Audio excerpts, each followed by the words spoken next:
Un grand désordre au sein du FFM, les anciens vice-présidents menacent de mener l'affaire en justice. Les rumeurs circulent également sur la destitution de l'actuel président du FFM.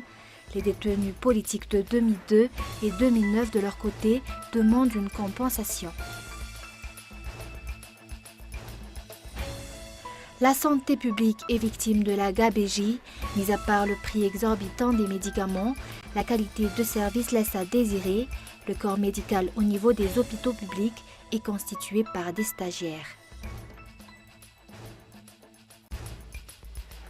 Après une semaine au pouvoir, le temps entre le nouveau Premier ministre grec et l'Union européenne monte. Le président du Parlement européen s'était hier rassuré par sa visite à Athènes, mais aujourd'hui, autre ambiance, il juge irresponsables les dernières déclarations du ministre grec.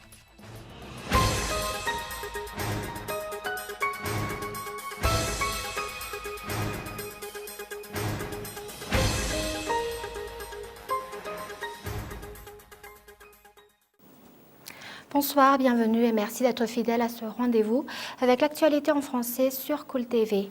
À la une de ce journal, un grand désordre au sein du FFM. Les anciens vice-présidents menacent de mener l'affaire en justice. Les rumeurs circulent également sur la destitution de l'actuel président du FFM. Les détenus politiques de 2002 et de 2009, de leur côté, demandent une compensation. C'est un reportage de Zora Koutenjin. Les détenus politiques des crises de 2002 et de 2009 demandent d'un côté l'application des articles 26 et 27 de la feuille de route. De l'autre côté, ils demandent également une compensation. Le FFM qui prend l'affaire en charge connaît toutes les modalités.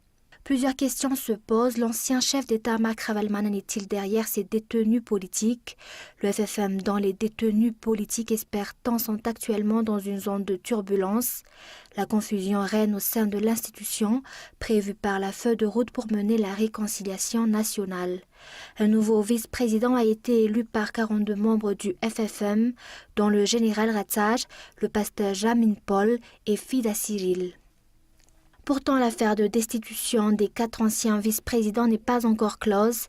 Des requêtes ont déjà été envoyées auprès de la justice. Les résultats sont attendus.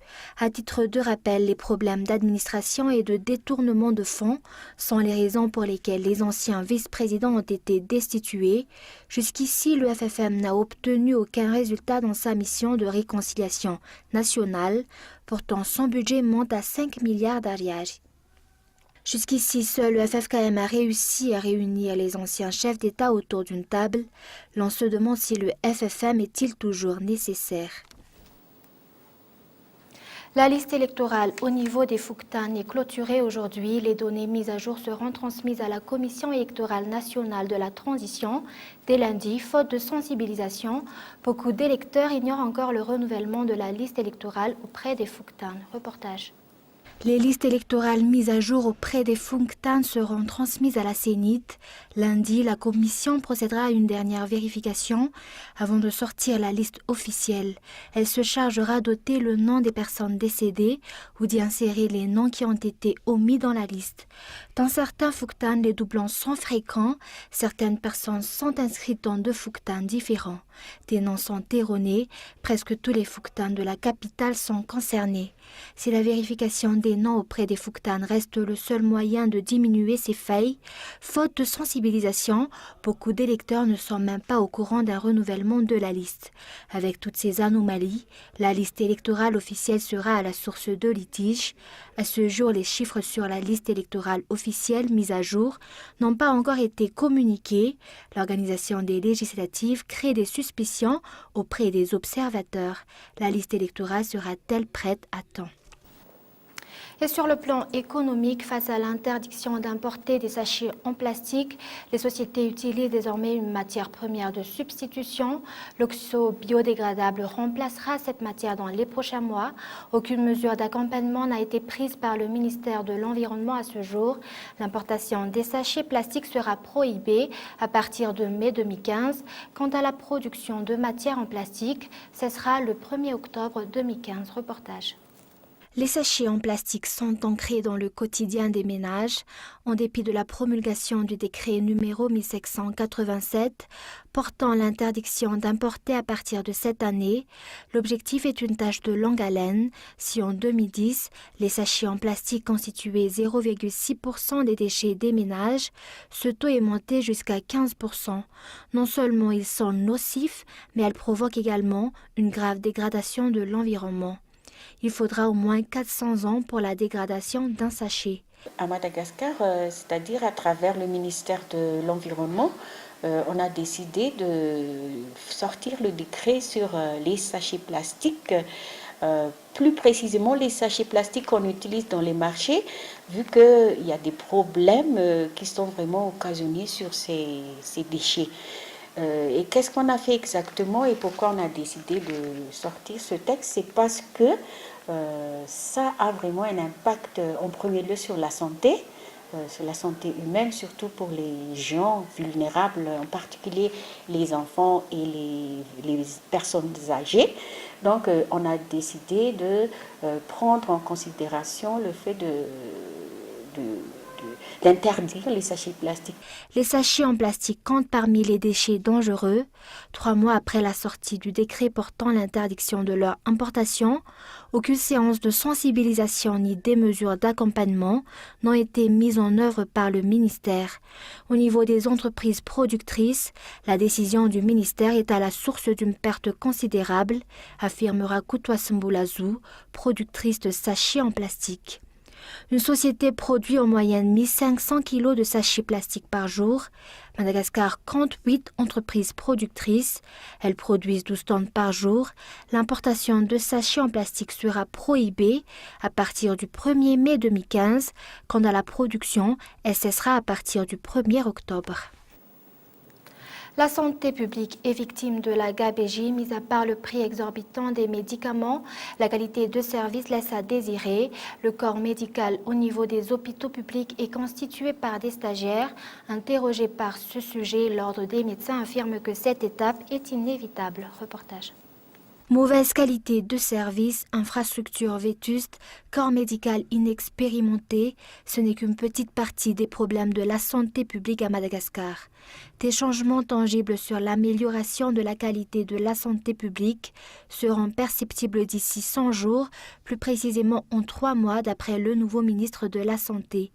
La situation est alarmante, le ministre doit faire face à plusieurs problèmes. Au niveau des hôpitaux publics, les patients dépendent jusqu'à 1 million d'ariages. Ils doivent attendre des heures avant d'être reçus. Certains malades plaignent également du mauvais état des infrastructures d'accueil et du prix des médicaments. Dans certains départements, les patients sont pris en charge par des médecins stagiaires qui sont dans la plupart des cas moins expérimentés. Ce fait est inévitable d'après Dr Mamsou Herzou, président de l'Ordre des médecins. Les étudiants en médecine doivent passer par des stages avant d'obtenir leur diplôme. 3 mois, c'est le deadline du nouveau ministre de la Santé afin de redorer l'image de la santé publique à Madagascar. Quelles seront les actions prioritaires? Les médicaments connaîtront-ils une baisse considérable? La santé publique sera-t-elle gratuite? Ces questions sont en attente de réponse. D'après les statistiques du BNGRC, jusqu'ici, à Precheza, la Varadjan compte 842 sinistrés. L'association Malagas Miaramieng a apporté leur contribution en faisant des dons à plus de 100 sinistrés du quartier de Sabutsnamin. La contribution qui ne s'arrêtera pas à Sabutsnamin. Plusieurs quartiers dans la ville d'Antananarivo auront chacun leur part. Reportage.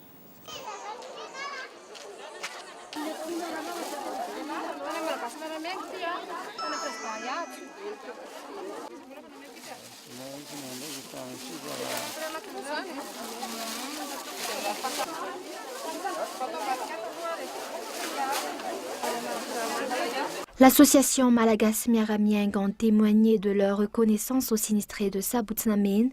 D'après les statistiques du BNGRC, à Precheza, le nombre de morts est de 68, avec 134 127 sinistrés, dont 49 850 dans la région d'Analamang, 842 vivent dans la Varadjan.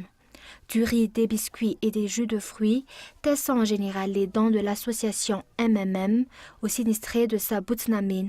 Le geste du MMM ne s'arrêtera pas à Sabutsnamin. Plusieurs quartiers dans la ville d'Antananarivo auront chacun leur part. Et place aux actualités internationales. Deuxième journée du sommet de l'Union africaine ce samedi. Les dirigeants du continent se penchent sur la question de l'état sanitaire de leurs pays respectifs. L'épidémie d'Ebola a mis en lumière l'insuffisance des dispositifs médicaux. Depuis son déclenchement il y a un an, des projets innovants néanmoins étaient mis en place pour combattre le virus. Reportage. Dans ce conteneur venu des Pays-Bas, la dernière solution trouvée pour lutter contre Ebola. Un laboratoire mobile qui permet désormais d'obtenir un diagnostic rapide du virus quelques heures contre plusieurs jours auparavant. Avant que l'on ouvre ce laboratoire ici, les échantillons devaient être envoyés à Monrovia et cela prenait 24 heures pour recevoir les résultats. Maintenant, on espère pouvoir les avoir sous environ 6 heures. Prendre en charge les malades plus rapidement afin d'endiguer l'épidémie. Ce laboratoire dernier cri a été dévoilé par l'ONU vendredi. Le nombre de cas détectés au Libéria a baissé, mais par précaution, les écoles restent fermées pour l'instant. Parallèlement, une campagne de vaccination est sur le point d'être lancée. Les premiers vaccins expérimentaux de 2 grands laboratoires pharmaceutiques doivent être testés au Libéria dans les prochains jours. Une lueur d'espoir face à ce virus qui tue près d'une personne infectée sur 2. Depuis son apparition il y a un an, l'épidémie a fait près de 9000 morts en Afrique de l'Ouest. Après une semaine au pouvoir, le temps entre le nouveau Premier ministre grec et l'Union européenne monte. Le président du Parlement européen s'était hier rassuré par sa visite à Athènes. Mais aujourd'hui, autre ambiance, il juge irresponsables les dernières déclarations du ministre grec des Finances Yanis Varoufakis, qui rencontrera demain à Paris le ministre français des Finances. Des précisions sur le reportage de France 24. Yanis Varoufakis n'a pas changé son style, décontracté, en devenant ministre. Toujours pas de cravate, la chemise sortie et pas franchement diplomate. Nous ne coopérerons pas avec la Troïka, qui a pour objectif de mettre en place un programme que nous considérons anti-européen. Voilà qui est dit. L'économiste formé au Royaume-Uni et pourfendeur de longue date de l'austérité, un programme de torture selon lui, ne compte pas prendre de pincettes. Il passe même à l'attaque et menace. Pas question de continuer l'austérité, quitte à renoncer à 7 milliards d'euros d'aide fin février. Le ton est donc donné et c'est à Paris que le ministre des Finances croit trouver l'oreille la plus sensible, à tel point qu'il a décidé d'avancer de 2 jours sa visite dans la capitale française. Dimanche, il s'entretiendra notamment avec Michel Sapin, son homologue, qui il y a quelques jours semblait prêt à négocier. Évidemment, il y a des choses à discuter avec le gouvernement grec. Quoi alors? Pour l'étalement de la dette? Pour leur permettre d'avoir une dette plus soutenable, comme on dit, plus facile à rembourser. On va étaler la dette. Après la France, Yanis Varoufakis se rendra en Italie, là aussi pour tenter de trouver un compromis sur cette dette de 320 milliards d'euros et de pouvoir être en position de force face à l'Allemagne, qu'il n'a pour l'instant pas prévu de visiter. Il faut dire qu'Angela Merkel a de nouveau ce samedi exclu tout effacement de la dette grecque. Et voici un rappel des grands points développés dans ce journal. Un grand désordre au sein du FFM. Les anciens vice-présidents menacent de mener l'affaire en justice. La liste électorale au niveau des Fouktan est clôturée aujourd'hui. Les données mises à jour seront transmises à la Commission électorale nationale dès lundi. Et enfin, l'importation des sachets plastiques sera prohibée à partir de mai 2015. Quant à la production de matières en plastique, ce sera le 1er octobre 2015. C'est la fin de ce journal. Merci de l'avoir suivi. Nous vous donnons rendez-vous la semaine prochaine. Au revoir.